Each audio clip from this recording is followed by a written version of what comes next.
Okay, and it works, yes.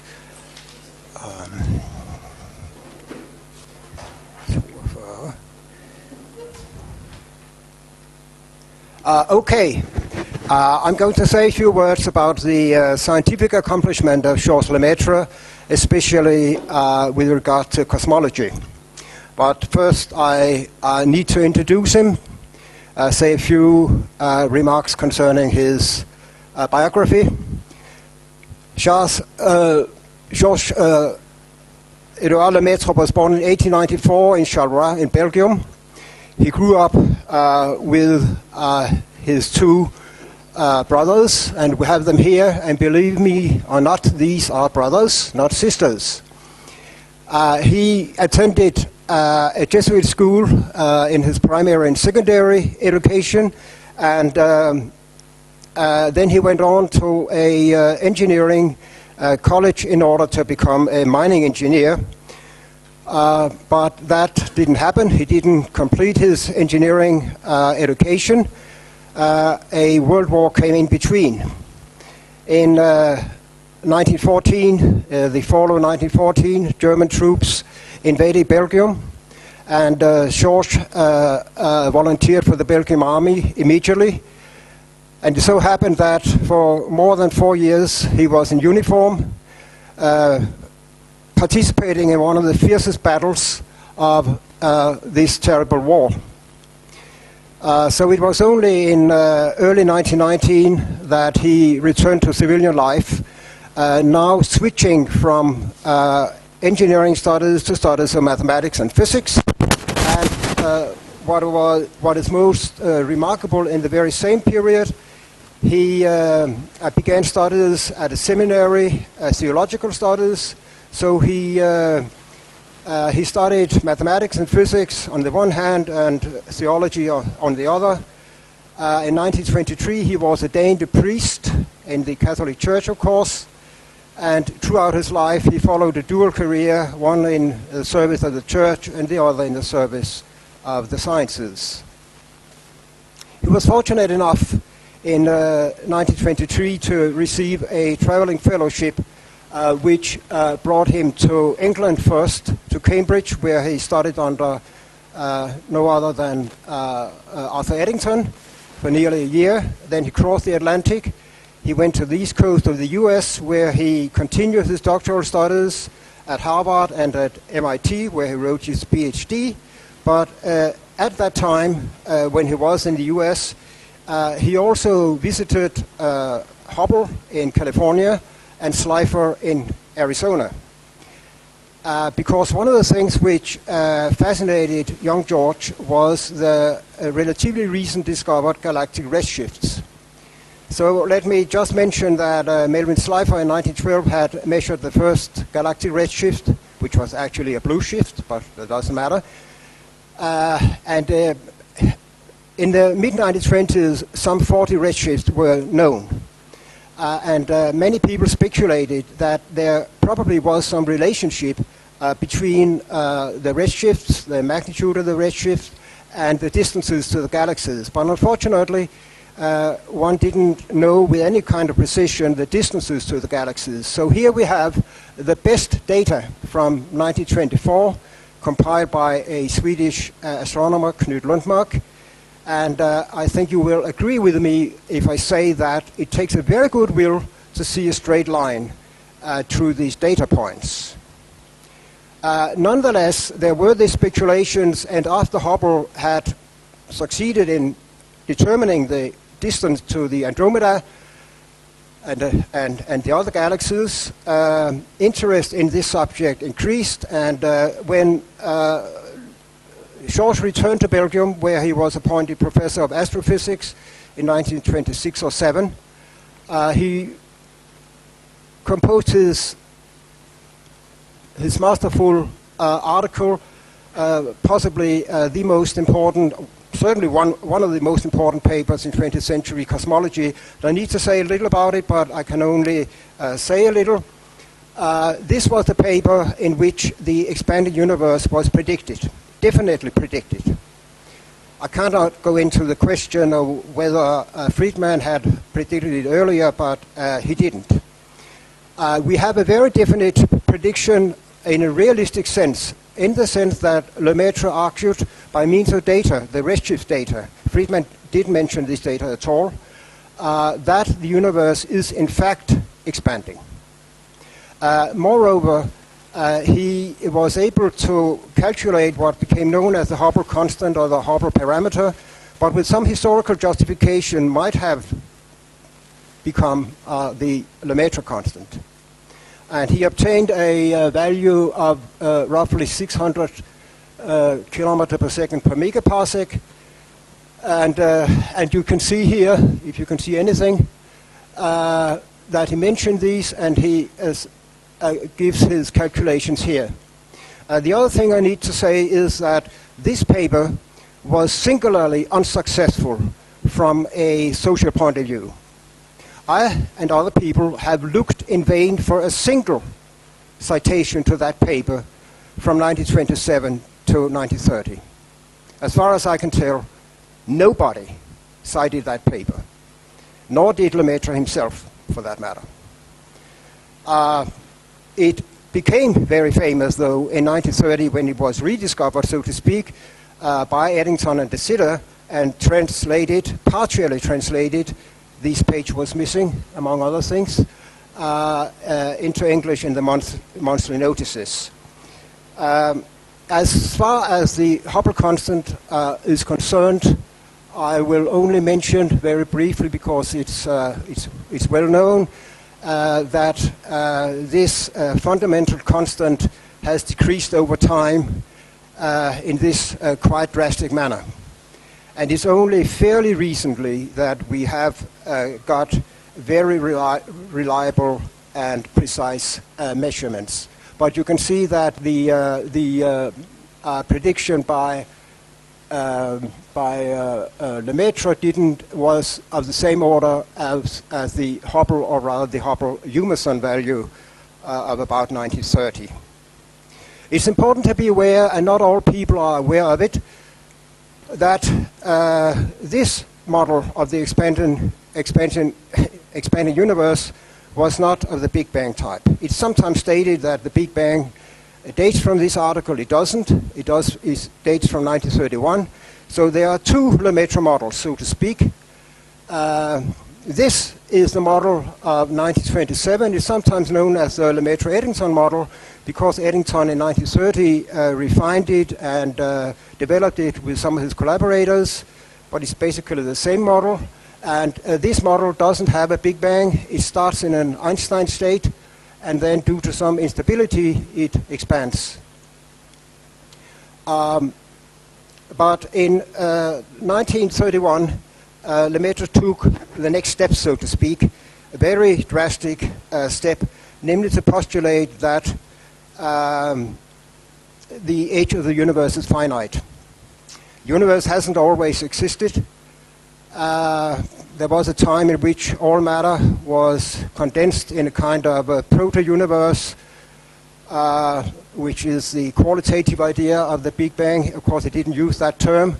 The term he used was l'atome primitif, the primeval or primordial atom. Of course, atom is a rather unfortunate term. He should have said the atomic nucleus, and perhaps this was what he thought about. But anyway, he in a rather qualitative way, he had the idea that there was a time before which we cannot reach, in principle, in which everything was packed into one single quantum, as he called it. And so he described this idea as a primeval atom hypothesis. And this is a later illustration from one of the works of Lemaitre. We have the Big Bang, let's call it that here. And then it expands rapidly. Then there comes a fairly long phase, so-called stagnation phase, which was due to the cosmological constant, to which I shall return. This was 1931, and if one wants a precise origin of that suggestion, it would be a very small letter in Nature of 9 May 1931. We have it here. I cannot go into it. It's 500 words, that's all. It's not a scientific paper. It's a kind of poetic idea. But it's interesting in many ways. One of the reasons why it is interesting is that as you can see in the title, he's appealing to quantum theory, and at the end of his paper, so to speak, he's avoiding the ghost of determinism by appealing to Heisenberg's uncertainty principle. So he's taking seriously the idea that the very early universe, before it exploded, so to speak, somehow was governed by quantum mechanics.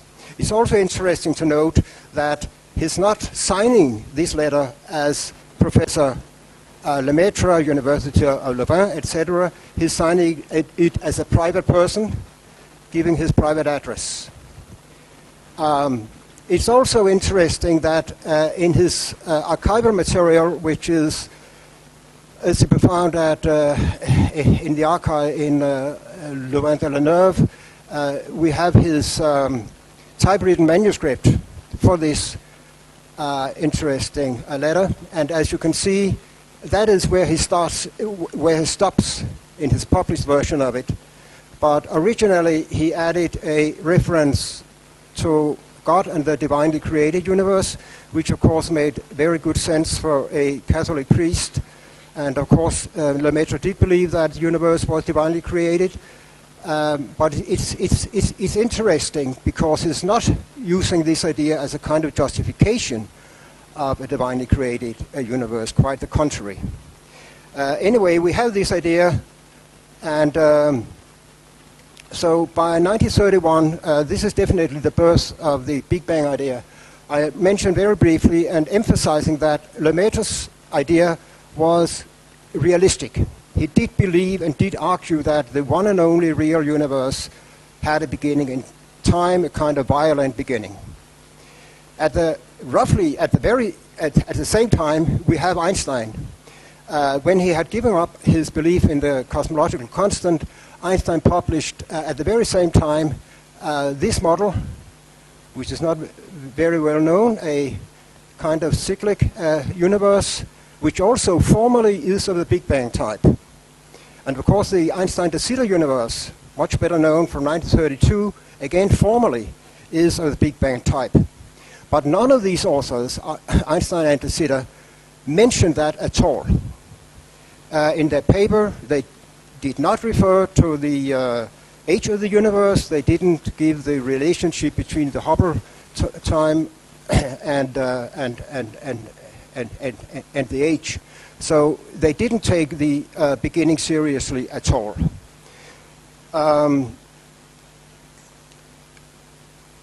As far, I might mention, as far as Eddington was concerned, Eddington was, of course, one of the very great and influential leaders of relativistic cosmology at the time. He kept to the older Lemaitre model, the Eddington-Lemaitre model. He didn't like Lemaitre's idea of an explosive beginning at all, and he never came to like it for various reasons, in part philosophical and to some extent also religious, I believe. Anyway, this idea, which we undoubtedly would call a great and epochal idea today, was not received kindly. And that is an understatement. It was well known, however, but much more so in the popular and semi-popular literature than in the scientific literature. It's important for, well, here we have a very interesting article. At the time, in the interwar period, there was a large number of popular science journals, probably even more than there is today. And one of the more serious one, Popular Science Monthly, we have an article by Donald Menzel, a respected Harvard astronomer, which gives in great detail and with great understanding an expose of Lemaitre's explosion hypothesis. It's very interesting in many ways. It's very positive to the idea. And one of the interesting things is the picture you have in the upper right corner. You may not recognize what this is, and I cannot recognize whom this person is, but I'm pretty sure that it's Ernest Lawrence, the famous American experimental physicist and the designer of the cyclotron. And this is indeed the first generation of the cyclotron, the atom-smashing machine in which one was able to generate high-energy projectiles and make a lot of nuclear reactions. So this article emphasizes that there is an analogy between what the nuclear physicists do when they transform the elements from one to another, and then to what happened in the very early universe. Why should people believe in Lemaitre's crazy idea? Lemaitre realized that if there were no fossils from this hypothetical original explosion, then it would remain a postulate. It couldn't be examined empirically. And that, of course, was one reason why it wasn't received kindly. So Lemaitre had this idea in 1931 and later throughout the 1930s that the cosmic rays were the fossils of the Big Bang. Maybe not of the original Big Bang, but when the stars were formed. You should be aware that in the 1930s, the cosmic rays were about the hottest in what we call high-energy physics, elementary particle physics. Several Nobel Prizes were given to the area, and it was a field which was controversial. And according to Lemaitre, the cosmic rays consisted of charged particles, such as Compton and other people argued, and they had their origin, they were of cosmological origin. As he wrote, the cosmic rays give some experimental support to the theory of super-radioactive origin of the cosmic radiation. Because when the original primeval atom exploded, Lemaitre described it as a super-radioactive decay. And for this reason, an acausal process. So he did some very serious work in cosmic ray physics, calculating the orbits of the electrically charged particles supposed to come from the Big Bang, and how these particles would move in the magnetic field of the Earth. These kind of calculations, and certainly at that time, were terribly complicated. He collaborated with a Mexican-American theorist by the name Velata, and he made Lemaitre and Velata made these calculations.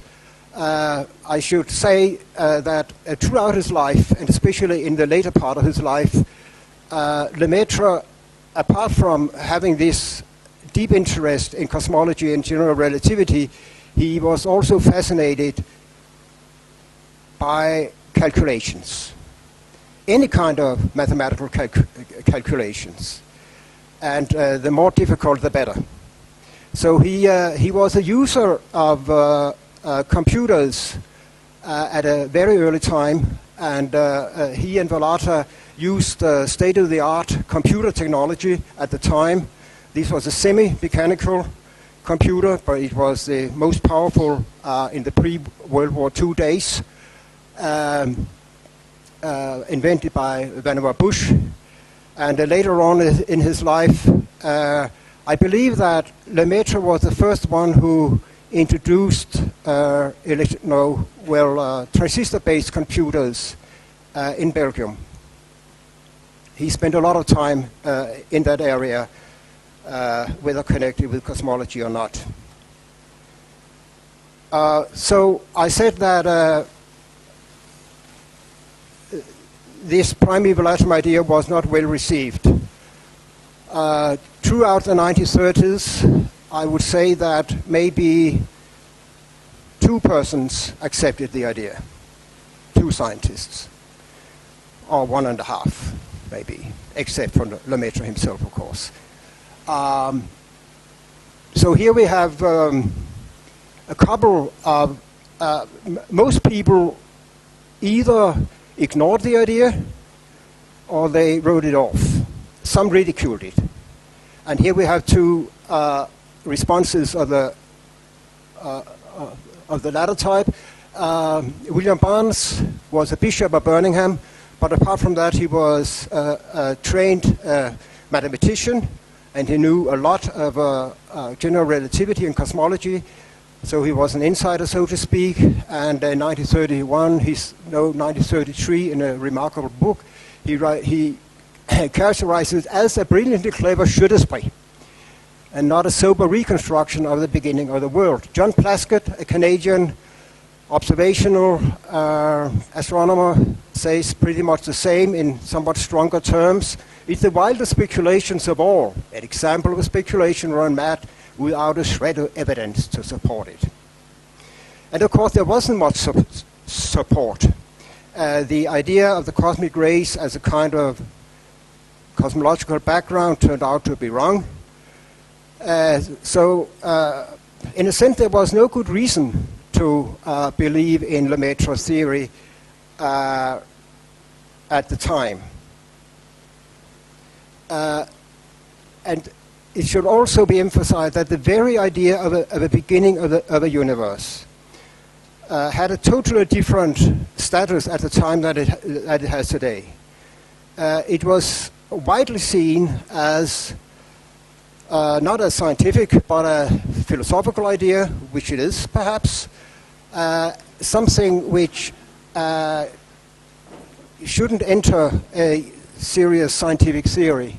So just to give one more example, Richard Tolman at Caltech, one of the most respected and one of the greatest specialists at the time, who wrote the first major textbook in cosmology ever, Relativity, Thermodynamics and Cosmology. Here we have Tolman together with Einstein and Frau Elsa. And his saying, I mean, his referring to Lemaitre explicitly when he makes these statements. So he accepts that there are, of course, Big Bang solutions to the cosmological field equations, but to have a Big Bang solution is totally different from saying that the universe actually started in a Big Bang, such as Lemaitre did believe. One of the great problems which plagued cosmology in the 1930s and 40s was the so-called timescale problem.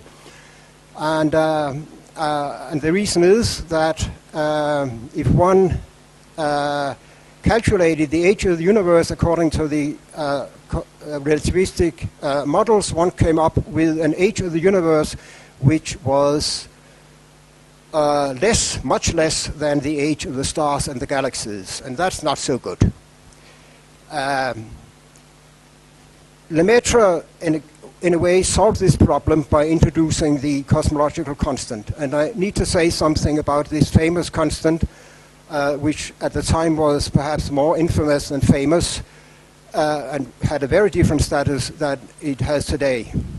And the reason is that Lemaitre was, throughout his career, very much convinced that the cosmological constant is real, that it's positive, and is needed not only for cosmological purposes, but also for other purposes, because he suggested that it made a connection between nuclear and particle physics, quantum physics on the one hand, and cosmology on the other.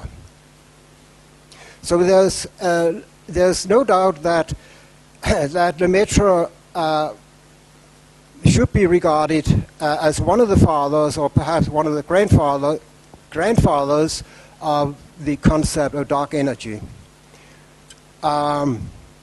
In 1933, when he was again in the US, he traveled widely in the 1930s.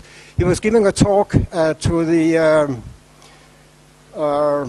Academy of Science in Washington, D.C., and it was published in the Proceedings of that academy.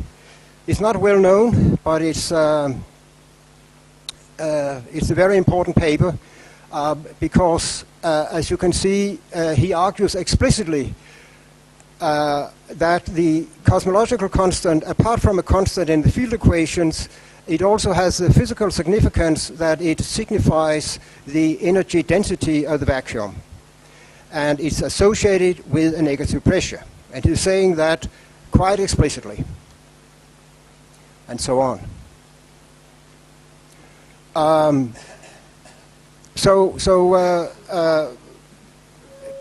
In the early 1930s, not only Lemaitre but also de Sitter, by the way, were protagonists of the idea of a positive cosmological constant, but of course Einstein was not.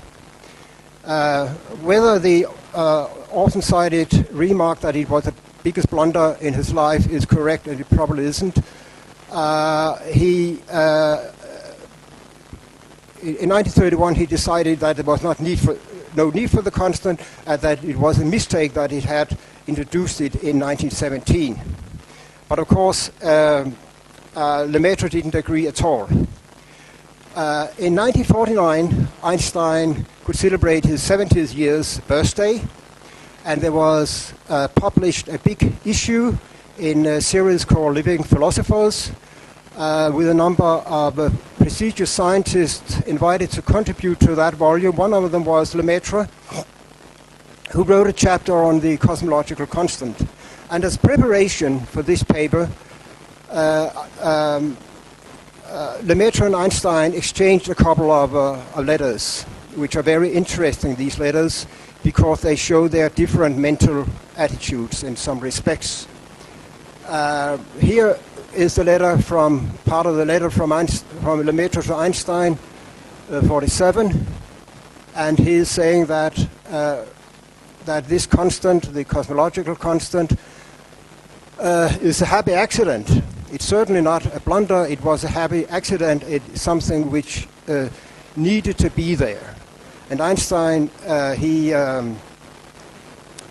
responds that, no, I had a bad conscience. I always found it very ugly indeed. So it's very typical in this exchange of letters that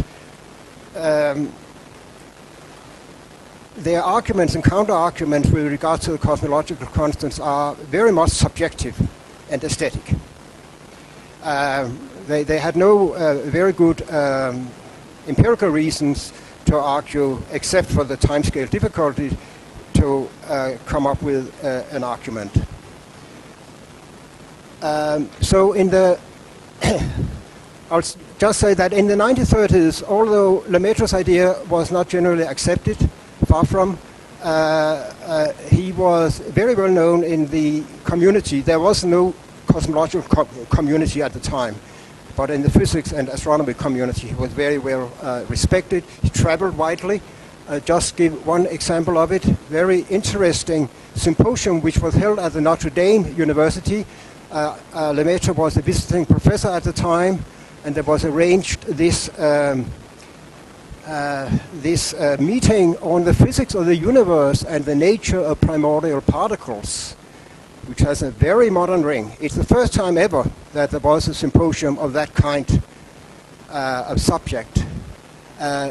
Lemaitre, the problem of the expanding of the universe, several others, a couple of Nobel Prize laureates, Anderson and Compton, Shapley, and so on. After World War II, Lemaitre scaled down his work in cosmology, and what is rather ununderstandable to me and most other people, he didn't pay any attention when George Gamow and his group revived the Big Bang theory and worked it out in much greater detail and turned it into really a scientific theory and not just a hypothesis. But he was well known, and I will just point out that in 1958, the venerable Solloway Conference, first established in 1911, held its first meeting on a non-physics subject. It was on cosmology, galaxies, and general relativity. These people are, of course, invited, and here we have some of them.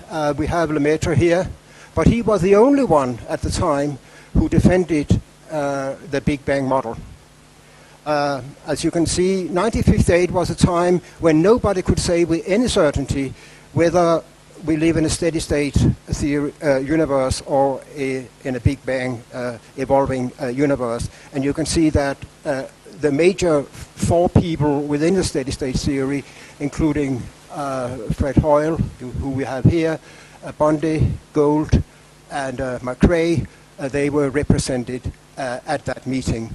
I would like to end with a recent observation of mine, because for the moment I'm examining the archival material in Stockholm of the Nobel archive, and you probably don't know that Lemaitre did receive 2 nominations for the Nobel Prize. He didn't receive the prize, though. This is the last slide. But he was nominated in 1954 for his expansion of the universe, and then 2 years later for the explosion theory. Strangely, but for reasons like there was no need to come, he was nominated for the prize in chemistry. And Lemaitre had absolutely nothing to do with chemistry. But just to make sure, I checked his bibliography, and he has written 1 chemical paper. We have it here. He only entered as a calculator. Thank you for your attention.